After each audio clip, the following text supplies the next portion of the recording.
আপনি কি দাবি নিয়ে দাঁড়িয়েছেন? আমাদের দাবি হচ্ছে আমরা সার্ভিস রুলস একটা মানে আমাদের স্বয়ংসম্পূর্ণ সরকারি বিধিবিধান মেনে সুপ্রিম কোর্টের রায়ের সাথে সাংঘর্ষিক কোনো বিষয় যেন সার্ভিস রুলসে না থাকে।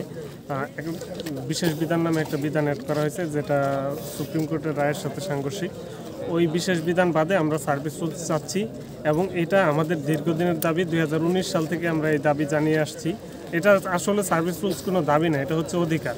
একটা একজন চাকরি করবে তার ক্ষেত্রে যদি কোনো রুলস রেগুলেশনই না থাকে তাহলে এটা আসলে দাবি বললে এটা ছোট হয়ে যায়।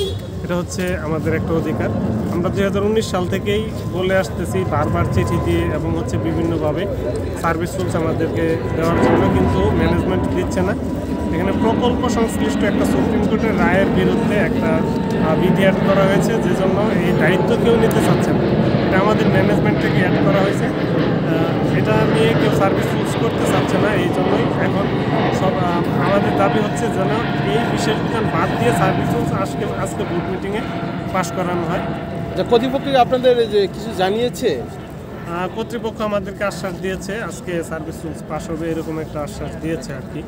এখন আমরা সবাই মিলে এখানে সমবেত হয়েছি যে সার্ভিস রুলস আজকে বোর্ড মিটিংয়ে পাশ হওয়ার পরে আমরা সবাই ফলাফল দেখে এখান থেকে যদি পাশ না হয় তাহলে আপনারা কি কর্মসূচিতে যাবেন? আমরা এখনো আসলে আমাদের পরবর্তী কর্মসূচি কি হবে এটা এখনো ঠিক করিনি। আমরা যারা আলোচনা করে সবাই মিলে ঠিক করবো। বাইরের পরিচয়টা বলুন, আপনার নামটি? আমি সেকশন ইঞ্জিনিয়ার নাজমুল হক। ধন্যবাদ। আমাদের দাবি একটাই যে কোম্পানি আমাদের একটা স্বতন্ত্র সার্ভিস রুল দিবে, এবং এটা নতুন দাবি না, এটা অনেক দিন থেকেই জানিয়ে আসতেছি। কিন্তু মেন ব্যাপারটা হচ্ছে আসলে এটা তো দাবি জানানোর ব্যাপার না, কোম্পানি নিজে থেকেই দেওয়া উচিত। যখন কেউ চাকরি করবে সে কোম্পানির নিজস্ব রুল রেগুলেশন থাকবে। আর আপনারা জানেন যে ডিএমটিসিএল হচ্ছে একটা স্বায়ত্তশাসিত প্রতিষ্ঠান। বাংলাদেশের যে কোনো স্বায়ত্তশাসিত প্রতিষ্ঠানে যান তাদের নিজস্ব সার্ভিস রুল অলরেডি আছে। আপনি বিমান বাংলাদেশ যান, ক্যাবে যান, বা হচ্ছে বিদ্যুৎ যে অফিসগুলো আছে সবখানেই সার্ভিস রুল আছে। কিন্তু ডিএমটিসিএল প্রতিষ্ঠা হওয়ার পর থেকে এখন পর্যন্ত কোনো স্বতন্ত্র সার্ভিস রুল নেই। এজন্য যেহেতু কোম্পানি দিচ্ছে না নিজে থেকে, সেহেতু আমাদের বারবার দাবি জানানো হচ্ছে যাতে সার্ভিস রুলটা দ্রুত আমাদের দিয়ে দেয়। আর আপনারা জানেন যে একটা স্বায়ত্তশাসিত প্রতিষ্ঠানের সার্ভিস রুল হচ্ছে একটা সংবিধানের মতো। একজন কর্মকর্তা কর্মচারীর কী কী সুযোগ সুবিধা, কী কী কাজকর্ম, বা তার যদি ক্ষতি হয় কাজ করতে গিয়ে কী কী ক্ষতিপূরণ পাবে, কিংবা শাস্তির যে ব্যাপারগুলো সবগুলোই কিন্তু একটা সার্ভিস রুলে ইনক্লুডেড থাকে।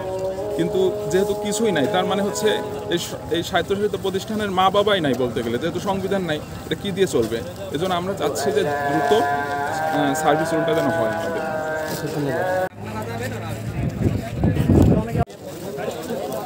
সবাই আসেন, সবাই আসেন।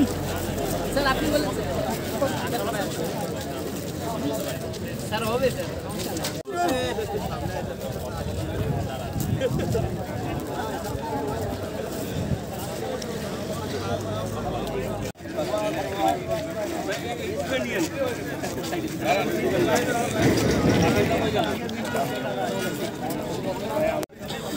এত বড় ঘটনা টিভিতে